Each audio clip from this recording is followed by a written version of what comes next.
This evening is, if I remember rightly, is the second of our meditation evenings on a Saturday.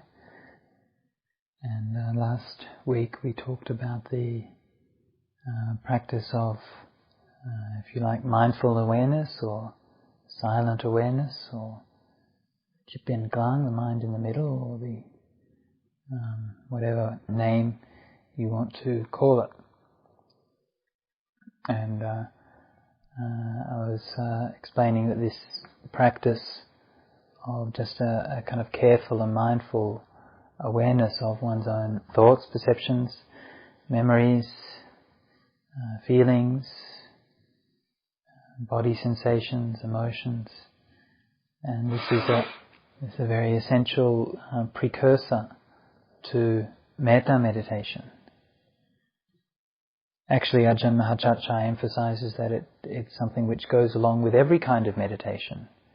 No matter what kind of meditation you're doing, you should always do some of this kind of practice. And so it's like a partner for every other kind of meditation. And through doing that practice, then we gain a level of clarity and understanding of our minds. And one of the things that it does is it enables us to get a little bit of distance from our emotions and feelings and so on. So we're aware of them, but we're also aware of them as passing things. We're not aware they're not something which is dominating us and leading us astray. And this particular aspect is very important. One of the important benefits of that practice, so that we get a degree of objectivity and coolness about our own emotions and thoughts and beliefs and so on. Of course, I'm not here talking about complete liberation from them, just like a degree of being able to reflect on them. And this is something that it always seems to me to distinguish people who've done some serious meditation from most other people, is that people who've done some meditation are able to reflect on their emotional states. And to not sort of blindly grasp them and take them to be themselves, but they're able to reflect on them. Even if they still do grasp at them, they're still aware of the fact that they're grasping. At least this is where we should be aiming. And so this preliminary practice clears the mind. It clears the emotions. And we're aiming to get to a place of equanimity where we can feel, you can almost have an inner awareness where you feel your sense of consciousness, sense of awareness centered in the middle of your physical body, usually in the heart. But to actually feel that and to feel your consciousness being located or grounded in such a place, and your field of awareness spreading itself out around that center, and just being content to be there. So starting from this equanimous and mindful place, we're then poised in the ideal way to develop metta. And when we develop metta coming from this kind of place, it won't be a metta or loving kindness based on attachment, because we have that degree of equanimity beforehand. And so when the sense of attachment does come up through the metta meditation, which it will from time to time, then you'll be able to notice that, you'll be able to realize that, because you've got something to contrast it with, and so you'll be able to correct it. So this is one of the reasons why this particular technique, as taught by Ajahn Mahachatchai, is so wonderful, because it gives you all of the checks and balances which you need to supplement and correct any problems which you might find in your metta meditation. As these talks go on over the next few weeks, I'll gradually introduce more and more of these kinds of things, so that you have more and more aids and tools to help you in the practice. So for this evening, what we'll talk about is the very beginnings of doing metta practice. Actually starting to try and see if we can get in touch with that feeling of loving kindness. So the process or the course of the meditation, as Ajahn Mahachatchai takes it, is derived from a scheme which is found in the Visuddhimagga. And so if you're interested to look at the textual sources, then the Visuddhimagga has this is the basic source for this. Although in terms of the interpretation of certain ideas, in terms of the nimitta and some other aspects, Ajahn Mahachatchai's account differs from the Visuddhimagga in some degree. Also, he adds some aspects and some skillful means not found in the Visuddhimagga. But one part of the, in particular, I might say, I'm referring to here is the detailed description of how to develop the metta nimitta is something which I've only ever found in Ajahn Mahachatchai's teachings and not elsewhere.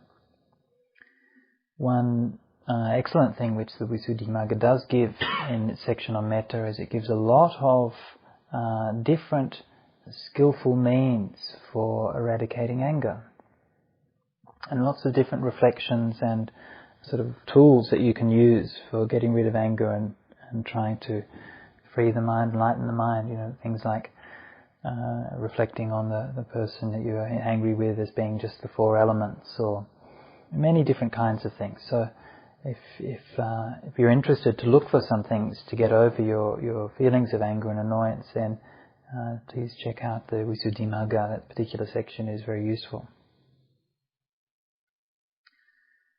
So the scheme that's taught there uses, in order to develop metta, this idea of the four people. One starting with oneself, the loved person, the neutral person, and the disliked person. So the idea of starting metta meditation with oneself sometimes strikes people as being both theoretically and practically problematic. On a theoretical level, then, of course, we're surely trying to transcend self-love and develop love for all beings. And so developing love for oneself would seem to be counterproductive.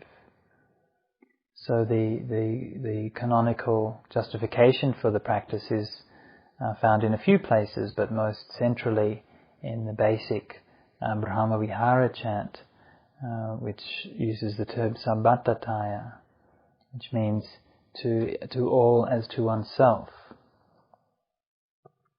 And so the idea which seems to be expressed there, and which is also expressed elsewhere, is like of taking oneself as the example and then using that to develop love and kindness for all living beings.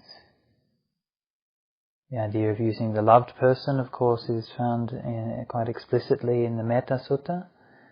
The love of a mother for her only child, in the same way one should love all living beings. And so what we're doing here is we're trying to develop our emotions in a careful and conscious way. And so there's some kind of theoretical rationale behind that, behind the whole scheme. In fact, the scheme itself corresponds to the three feelings. So the oneself and the loved person correspond to a pleasant feeling, because one's usually attached to these people. The neutral person, of course, corresponds to a neutral feeling, and the disliked person, of course, corresponds with the unpleasant feeling. And these three feelings also correspond with the three principal defilements. Oneself and the loved person corresponds with the defilement of greed. Neutral person corresponds with the defilement of ignorance or delusion. And the disliked person, of course, corresponds with the defilement of hatred. And so this particular scheme kind of sits very nicely within the broader spectrum of the Buddha's teachings. And we can see that it kind of makes sense. It's quite a logical, quite a rational scheme. So that's like the theoretical aspect of it, but the other problem which many people raise is the practical problem, which is that perhaps especially for people grown up in a modern environment and perhaps in a Western environment or Christian environment perhaps, I'm not sure, people hate themselves. And so it's very hard for them to develop love and kindness for themselves. So I might talk a little bit about that later, and I'll just kind of leave that to one side for now. And I'll just kind of describe the overall course of meditation as taught by Ajahn Mahachatchai, and then we'll go back and look at the problem later on, maybe in subsequent weeks. So for this week, let's just start with doing loving kindness for ourselves. Now, what is the rationale for doing this? Well, of course, according to Buddhist theory, that our primary mode of attachment and concern is attachment to ourselves. This is the reason why we've got reborn. We're attached to having our own experience, to experience our own pleasure, and so on. And so this is what's driven us to being reborn. And so our consciousness is primarily bound up with ourselves. This is not an ethical statement. It's not saying it should be or shouldn't be like that. It's merely a statement of how things are. And so that's a theoretical level. On a practical level, of course, we can experience that. We can see that this is in fact the case, and that most of our thoughts and concerns are all for ourselves. And when we get hungry, we want to feed ourselves. And when we want to look at something, we want to look and see it with our eyes. When we want to brush our teeth, we brush our own teeth. So most of our thoughts and so on are concerned with ourselves. And I think if we were to analyze it mathematically, you'd probably find statistically that the vast majority of all of our thoughts and concerns are for ourselves. Again, this is not an ethical statement. It's not saying that this is good or bad or anything. It's merely acknowledging where most of us are at. And so we start out where it's most important. And the simile that I like to use here is the simile of a king who struggles and gains control of a city. And when he's gained control of that city in accordance with the ancient Indian custom, he goes and subdues the cities around him to make sure that he can get rid of his enemies surrounding. So he leaves with his army and goes and conquers all the cities and the states neighbouring his own. But of course, while he's away, he hasn't set up the government properly, he hasn't set up the security properly, he hasn't looked after the needs of the people properly. And so when he goes out, there's a revolution, and he's overthrown. By the time he gets back, there's a new king, a new army, and then he loses control of his own city, and of course loses control of all the other cities that he's conquered as well. So this is something like the justification for why we need to develop metta for ourselves. If we don't do that, then the metta for others will remain shallow, and it will remain unstable, because it's not built on the firm foundations. It's not built on healthy foundations. And I think if you were to speak with somebody who's versed in developmental psychology, they would also tell you a similar thing, that a child and a baby, when it's first growing up, first needs to learn its attachment to itself and to look after its own needs, and gradually develops these kind of attachments to its parents and so on, and gradually learns to consider the needs of others, and gradually extends the sphere of its concern. And so this is where, by following this way in metta meditation, we're simply following this very natural and very normal course of nature. So we start out doing metta for ourselves. The first thing that we do when we've stilled our mind and gained a reasonable degree of clarity and comprehension through doing the mindful awareness practice for, say, 10 minutes or so at the start, and then we keep our awareness focused in the heart, and we say the words of loving kindness, may I be happy. Of course, there are many different ways of formulating this particular phrase, and sometimes people like to make a big deal of it. They want to say it in one way and not another way or whatever. But please don't make such a big deal about the words that you're using. You want to keep it as simple as possible. So just may I be happy is the simplest way of doing it. If you feel that that's a bit short as a phrase, you want to say something longer, then you can say something like, may I be happy and suffer no more. May I be happy and suffer no more. May I be happy and suffer no more. This is another way that you could phrase it. But please don't proliferate about this. And I've talked about this a number of times, but it's quite true. And I did this retreat at Wat Buddha Dhamma a couple of years ago, and some people came up and complained about using the word may. They didn't like the word may. I don't like may. How may I be happy? May. And then somebody else came up and complained about using the word I. I is like self and stuff. I'll get I as well. I don't know I. And then other people came up and complained about the word happy. Happy is no good. He's happy. Happy. And the only one which escaped was B, which was, I guess, so innocuous that nobody thought of it. And sorry, Bhante, I was at that one. Were you? Were you one of the complainers? I think I was. Going through a period. There's at least two of us. Yeah, that's cute. Is that why you're coming? No, I'd kind of forgotten, but there you go. So, don't get too hung up on the words. Sometimes people don't like the word happy because it's too trivial. But in fact, that's precisely why it's good. Because we don't want to be taking it too seriously. Okay, so if you want to say, oh, may I experience ultimate bliss or something like this, then it all gets a bit pretentious, doesn't it? Whereas happy, we know what happy is, yeah? We know, even a little baby can be happy, or a little puppy dog can be happy, or something like that. And so we're not taking it so seriously. Happy is what we are at Christmas time. Happy is what we are when we get a present. And that kind of lightness and playfulness is very useful, especially in the early stages of metta meditation. So when we're doing the meditation, is the first thing that you do is to make the words sound good. Okay?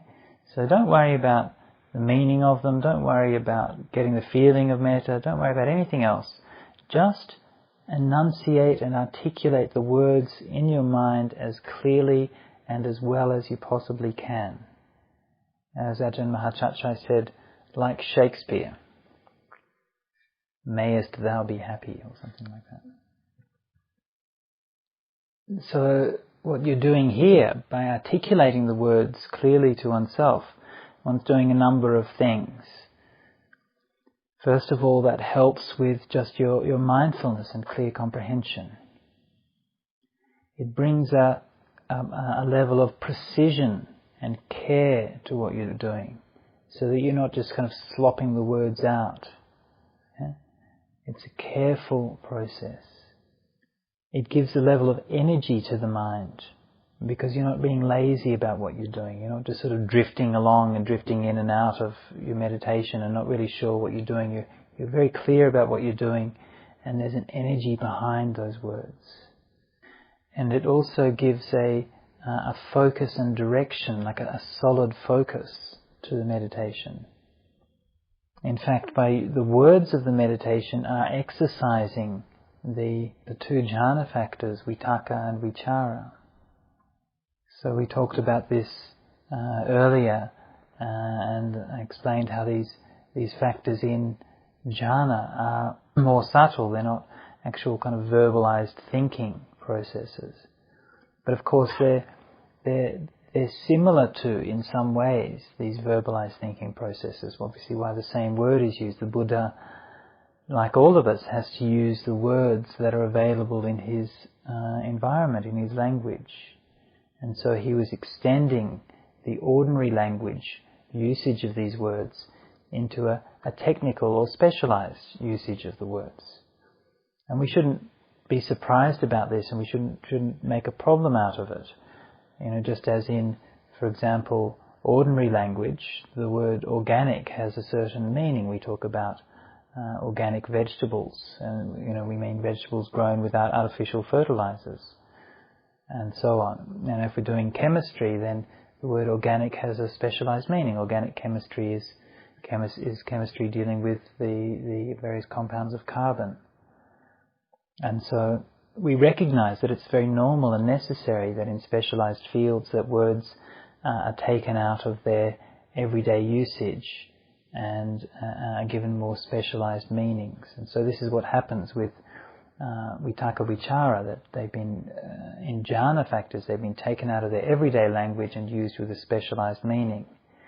But that specialized meaning is not completely different from the everyday language. Okay, it's derived from it. And so it gives us a clue to what are those things that help us develop the jhana factors of vitaka and vichara. So one of the ways that we can help develop that is by using our faculty of thought in meditation, especially in these preliminary stages of meditation. By bringing the words, "May I be happy," into the mind again and again and again, we are lifting the mind up to a particular object. We're pointing and focusing the mind in a particular direction. If you want to think about this in terms of vitaka vichara, then you could think of the vitaka of this as being the clear and distinct formulation of each sound and each syllable of the words as you're saying them. And the vichara is the evenness and steadiness with which one continues to say the phrase over a period of time. Okay? So this is one way that you could apply those two categories in this particular context.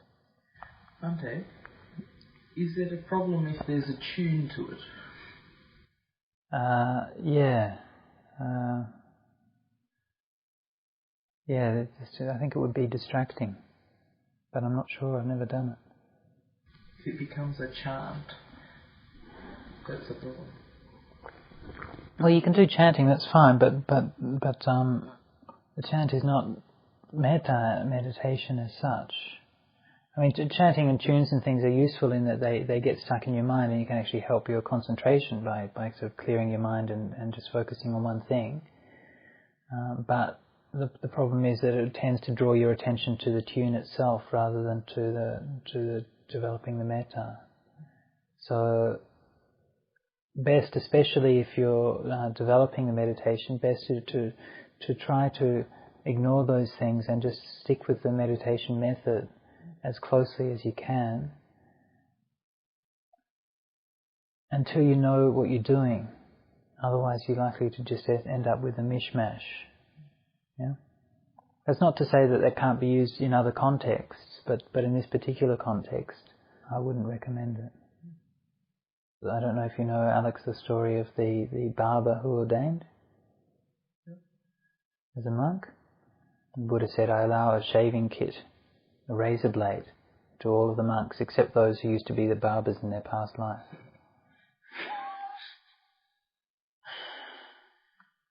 So the first thing we want to do, so this is like the first step in our metta meditation. We've cleared our mind and got a sense of clear comprehension through the mindful awareness practice, and next we actually start doing the metta. And the first thing we start doing with metta is making the words clear and distinct and steady. And you bring, this is a stage of doing, so this is a doing part of the meditation. You can actually consciously do this, and you do that with the qualities that you want to develop in your meditation later on. So you do it with that sense of care, the sense of evenness, the sense of clarity, the sense of steadiness, the sense of commitment, which are going to help you to overcome the hindrances. So this is the first stage. When you feel good about that, when you feel that you have actually got that well established, that the words are rolling along clearly and steadily, and that you've brought that degree of care to it to make it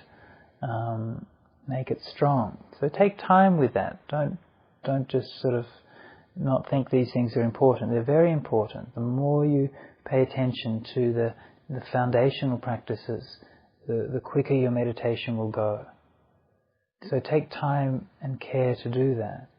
When you feel content, you feel that that's good enough, then you bring in like another dimension, or introduce another dimension to the practice, which is to reflect on the meaning of the words. Okay?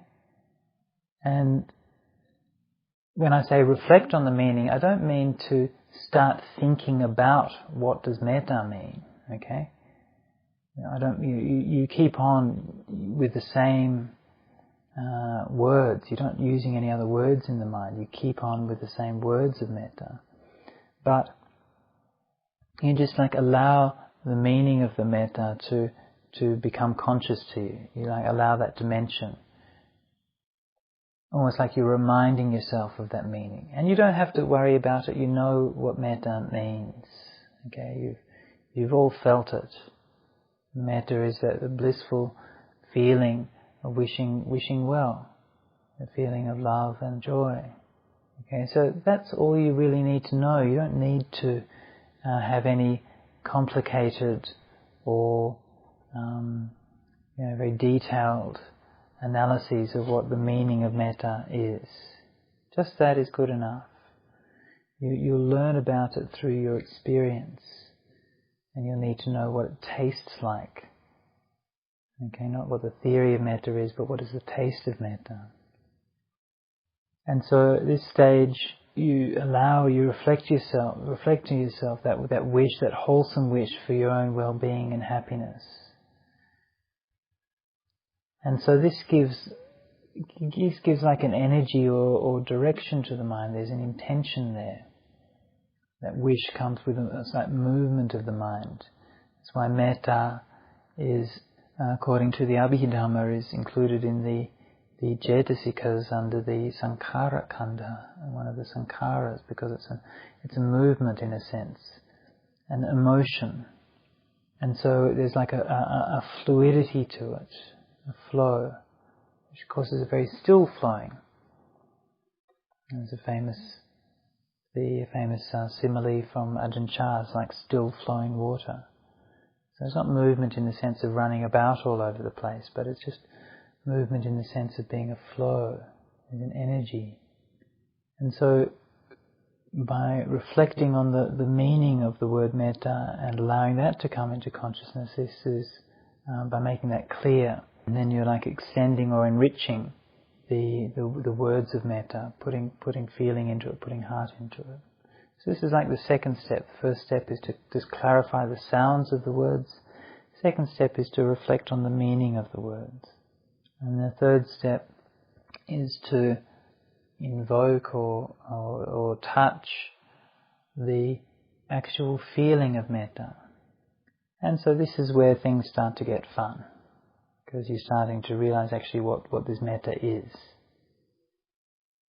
Now, in principle, if you've done the different stages of the meditation up until now successfully, that is, if you've started out by more or less clearing your mind of obstructive emotions, negativity, and if you've carefully and mindfully developed the words of metta and allow the mind to reflect on the meaning of that, so your intention is very pure, the mind's been developed in that way, then it's natural that the feeling of metta will follow on from these things. But this is something that's very individual, and it's something which we can't really control. So whereas the first stages of the metta meditation itself I emphasized were in a sense, doing the things that you can just consciously sit down and do, then contacting the feeling of metta is not necessarily something you can do in the same way. But that, however, needs to be qualified, because in fact you can do it. Once you have a bit of skill and you know what you're doing, then you can simply call up the feeling of metta. Okay, you can simply do it. But before you know that, before you've had that experience, then it's a bit hard. You're not quite sure what you're doing. So this is a bit tricky. And so this really is the most crucial point in the whole meditation, is actually getting in touch with the feeling of metta. If you can do that and keep it going, then the rest of the meditation will come together. If you can't, if you really try and do everything you can and you just honestly can't get any feeling of metta going, then you probably need to try another meditation object. So if the feeling of metta comes up, if it actually appears, then the way that it appears will be quite diverse, especially at these early stages. It can appear in many different ways and manifest in very different forms to people. The only thing you really have to worry about is that it be a feeling which is, in a sense, associated with and together with the words of metta that you've developed. So there's some relationship between them. It's not a distraction from them. For example, maybe if you're doing the metta and then suddenly you think of a joke or something that you heard before you came to sit meditation, and you kind of want to laugh and you have a happy feeling because you're laughing at the joke. Well, obviously that's dissociated from your meditation object. So the feeling of metta is in some way associated with the meditation object. This is one thing. And the second thing is that the feeling of metta has to be pleasant. It's a happy feeling. These are the only two real criteria, okay, for what metta is, or what it feels like, or what it has to fulfill at this early stage.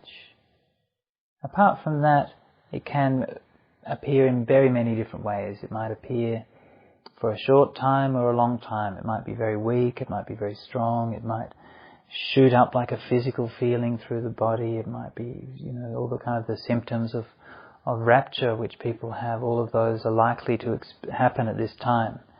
And so many people have very strong experiences of rapture quite easily in metta meditation. So you feel the hairs on the back of your neck standing up, or you feel like the kind of bolts of lightning coming through the body, or you feel tingling all over your skin, or the body might jerk, etc., etc., and all of these kinds of things. Or you feel these kind of waves of bliss showering over the body, and so on and so forth. These things are all quite common. Another one that's quite common is tears coming out of the eyes, tears of joy. So all of these are quite common, and nothing to get too worked up about it. Just when these things happen, just keep on going. Don't get excited by them, don't get worried by them, and just leave them to one side and get on with your meditation. Maybe none of those things will happen to you. Maybe the feeling of metta, when it comes, will be quite soft and gentle. Maybe it won't have any of those overpowering qualities. So that's fine, that's good. Or maybe you don't have the feeling of metta at all. And if you can't have the feeling of metta at all, then that's usually falls into one of two cases or two categories. One kind of category is that actually the feeling of metta is there, but you don't recognize it. It's hiding. You don't quite know what you're looking for. You don't quite know what it is when you found it. And it's difficult to say, but I suspect that quite a few people are like this when they start out, that actually there is the metta there, but they're just not really sure what they're looking for it, and they doubt about it. So in a sense, this is a need to tune in to that wavelength. It's kind of there, but you're looking on the wrong wavelength, and so you need to maybe hunt around a bit until you can feel it. Be a bit patient and just keep on focusing. not being worried about it or despairing, but just sort of trying to look. And then sometimes it's almost as if you turn around, oh, there it is. It was there all along, but I wasn't looking at it in the right way. So if that's the case, then usually once you've learnt how to tune in, then it shouldn't be too much of a problem. Okay, you just need to get that. Oh, once you know, then next time, then you should be right to actually get it going. So that's not too much of a problem. And then for other people, the feeling of metta is just not there at all. And maybe you've done everything right, prepared the meditation right, and reflected about it and so on, and then investigated and looked inside yourself, and really you just can't see anything. And so what do you do then? Well, the first thing to do is just be patient.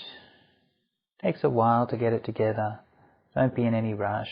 Try it a few times and just wait and see. Maybe something will happen.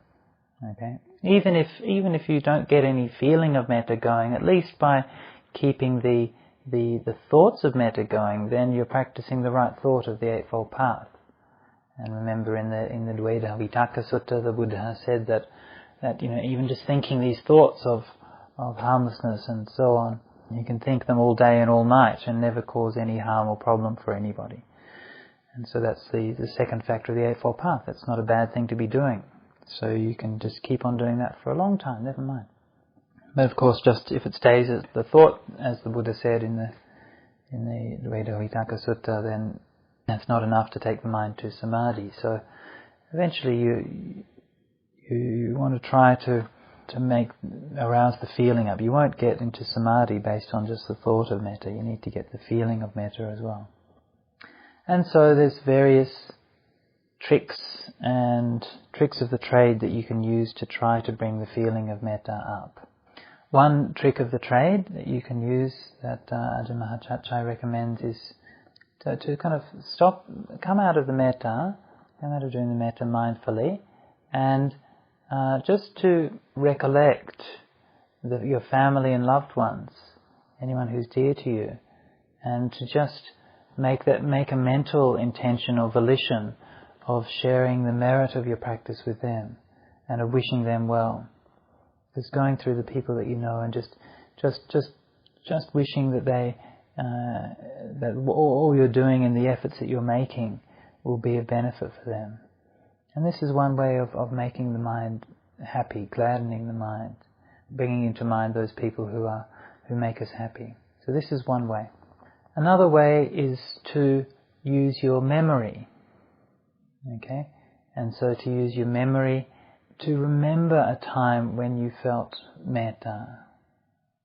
So this could either be a time when you were giving metta, you felt the metta within yourself, or it could be a time when you were receiving metta, or it could be a time when you were witnessing somebody giving metta. It doesn't really matter, because in all of those cases you're within the sphere, you're within the circle of metta, and you're partaking of it, and so you have the memory of that thing. And there may be some kind of memory. We all have memories some time of something positive and very joyous. For me, when I think of that, the memory that comes most readily to mind is a little incident that happened when I was in Bodhinyana Monastery.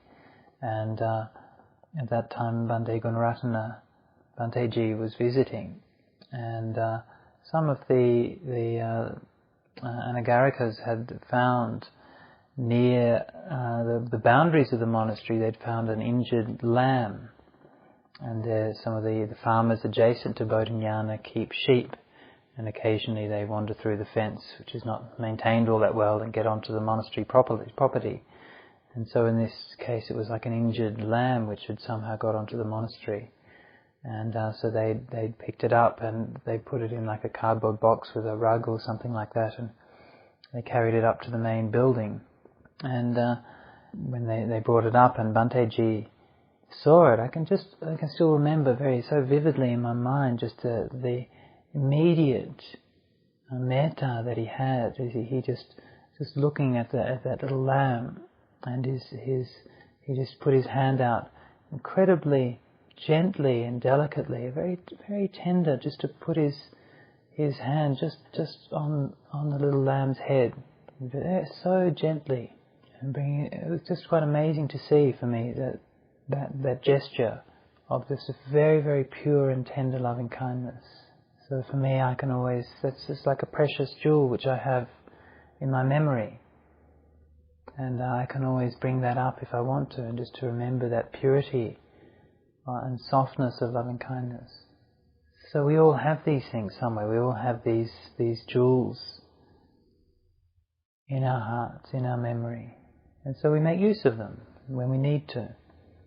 If we need to make the feeling of metta come up, we just recall those events, recall what happened, the kind words, the kind actions, the feeling, what that was like. And then that can make the feeling of metta come up. We all know that memory is very powerful for evoking emotion, and we have very strong emotional responses to our memories. So doing that can help us to bring the feeling of metta up.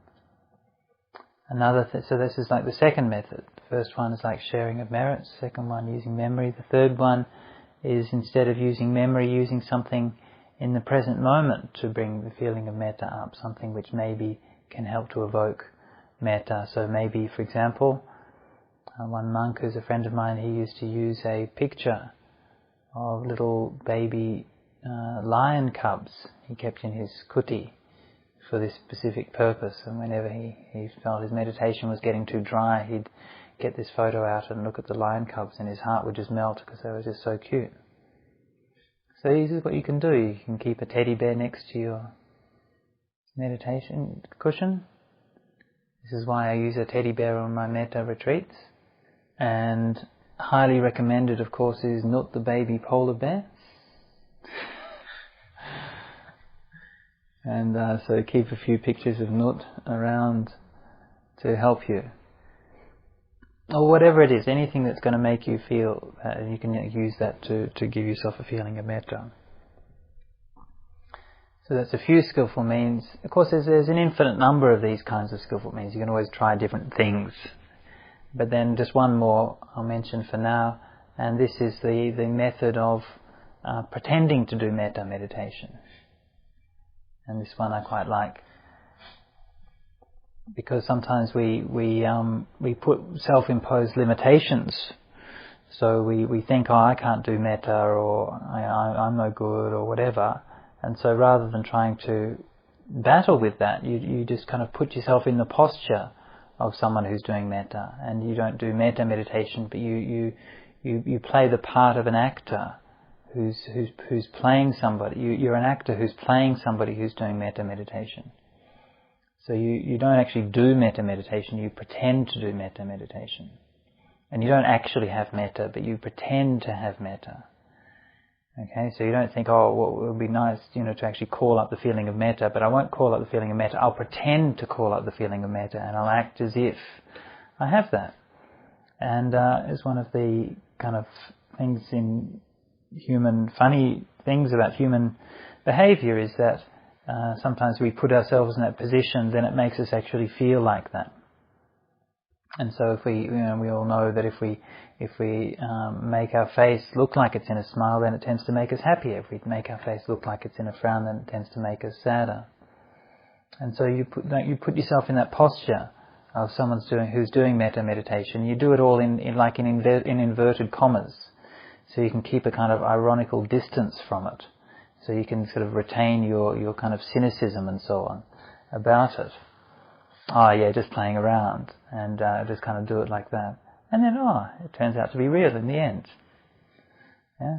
So this is another way that you can do it. And again, it's just playing games with perception, playing games with the mind. So these are some ways that you can use to help you to actually evoke the feeling of metta.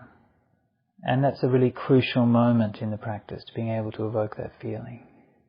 Once the feeling is there, the next really crucial step is to be able to sustain it and develop it. And this is, I guess, what really distinguishes a meditation technique from just having feelings. Normally we have feelings, they just come and they go and so on. But what we're doing here is to consciously develop those feelings in the way that we want to. So the way to consciously develop the metta meditation, the way to make sure that it doesn't just disappear, is that when it appears, when you notice the feeling arising, then pay attention to that, focus the mind on it, not kind of, staring at it, but focus the mind on it gently and clearly, keeping the words of metta going. So you keep on saying, may I be happy, may I be happy, may I be happy, and keeping that focus on the feeling of metta. Usually when the feeling comes up at the beginning, it will tend to be localized in a certain part of the body. Can be anywhere, it doesn't really matter where it is, but it tends to be localized somewhere. And so just focus on that feeling inside the body. Don't let the mind wander around outside the body. Even if you think you can feel the feeling of metta outside the body, just sort of like bring it back in. Actually, the feeling is happening in the mind. So it doesn't really matter where it is, because it's all just in the mind anyway. But keep it in the body, because that will make it grounded. Okay? So this is what we want. We want the meditation to be grounded and centered and focused. So keep that attention on that feeling inside the body. And so then keeping it in that location, paying attention to it, focusing on it, keeping the words of metta going. And we just stay there. Stay like that with the feeling, gently holding it. And remember those very beautiful similes the Buddha used in the Upakilesa Sutta, where he talked about holding a little bird in the hands, and if you held the bird too tightly, then you'd crush it. If you held it too loosely, then it would fly away. And so it's exactly the kind of attention you need to use when you're holding the metta, the feeling of metta. Too tight and you'll crush it, too loose it will fly away. And so you're watching it very carefully, very tenderly and very gently. And keep doing that for a long time. Keep doing it as long as you can. And watch that feeling. If all goes well, if you can sustain the attention on it reasonably well and keep that focus going, then typically the feeling will become stronger.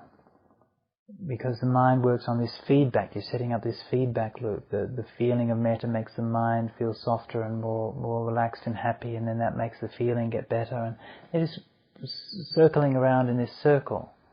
And then it becomes more and more clear to the mind, more and more steady, more and more stable. If it's not like that, if you're just watching it for a short time, the feeling goes away, then you just come back and just start again and try to bring up the feeling one more time.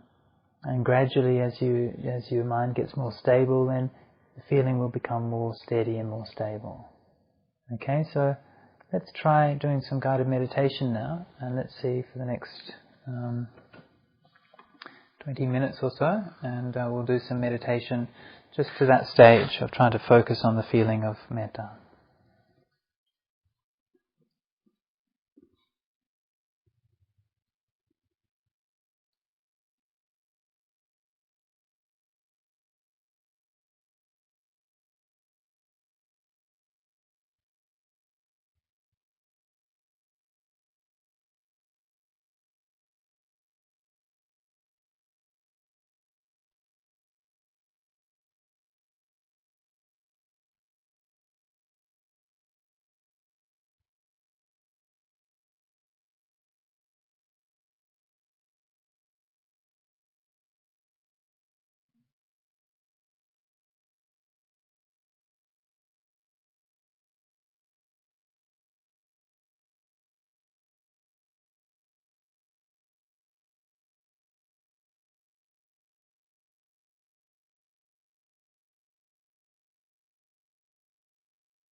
Sitting quietly,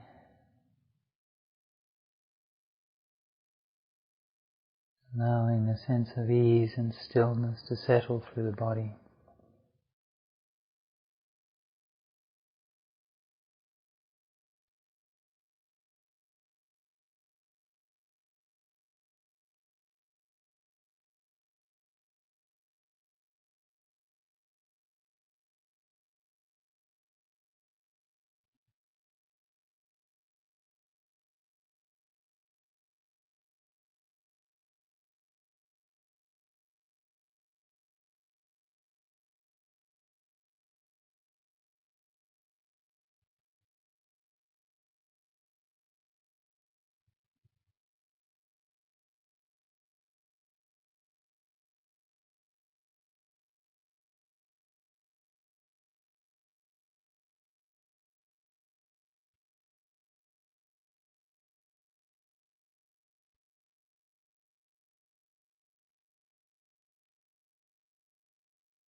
Whenever thoughts come into the mind, just note them, thinking, thinking, thinking.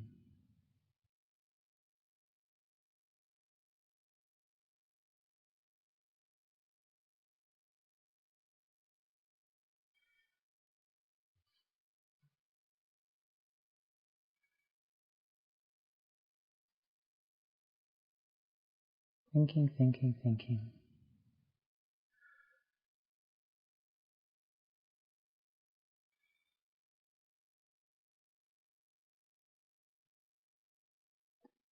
Resting the mind in the silent awareness between the thoughts.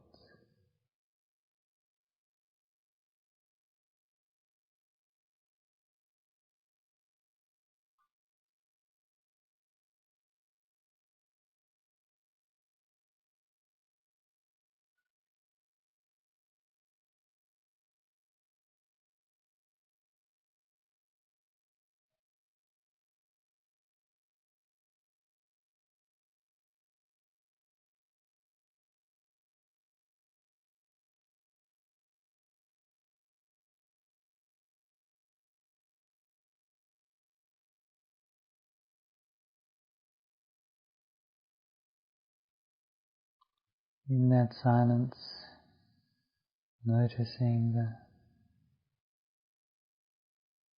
mood, the emotion that you're bringing, carrying through the body.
And letting the mind just be the watcher, sitting in the middle, watching everything that goes on.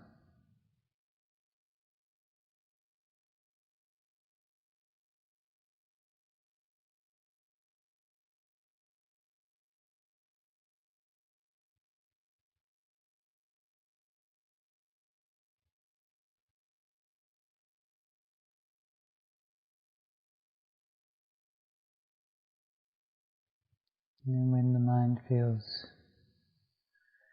reasonably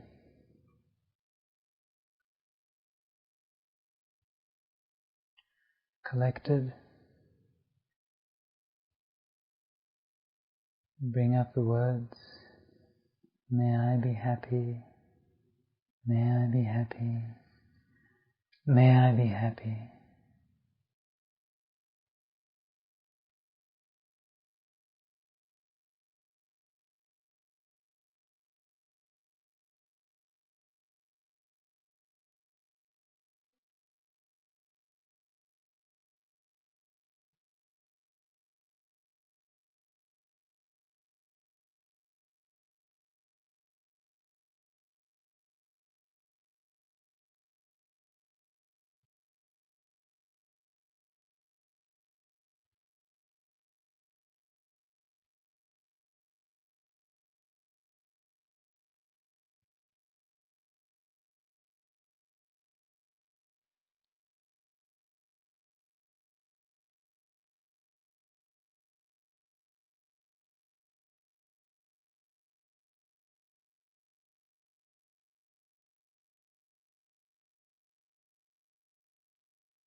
saying the words clearly, distinctly, evenly.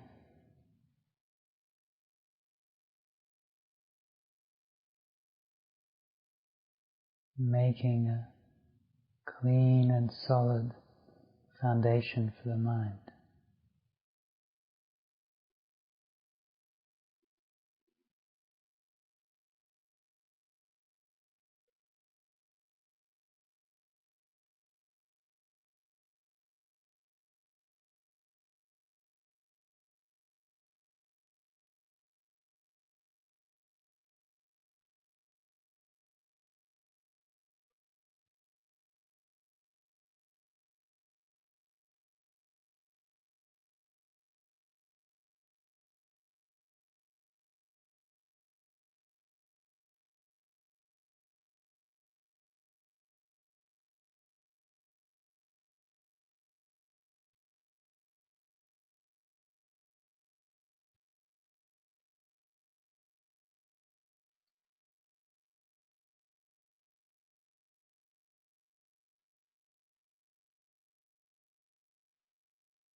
Every time the mind wanders off, just bring it back, reapplying oneself to these words. May I be happy. May I be happy. May I be happy.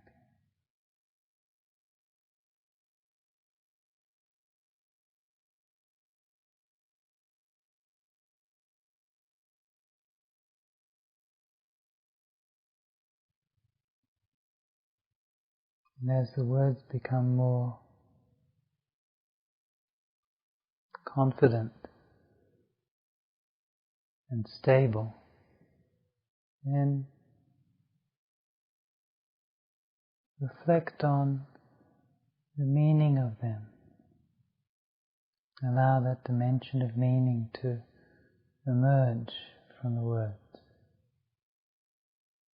That pure, wholesome wish, aspiration for one's own true freedom from suffering, happiness, well-being.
As you continue,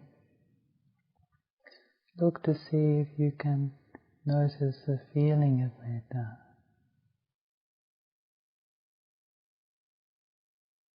Something that goes along with the words but is not words.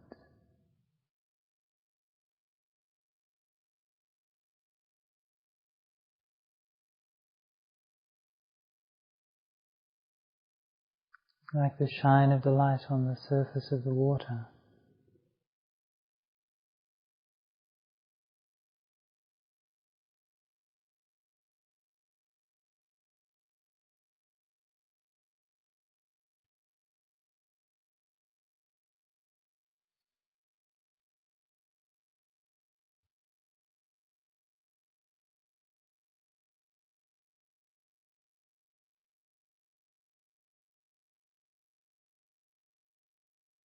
And when you notice the feeling, just gently rest the mind together with the feeling, keeping the words going. May I be happy, may I be happy, may I be happy.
Keeping the feeling inside the body,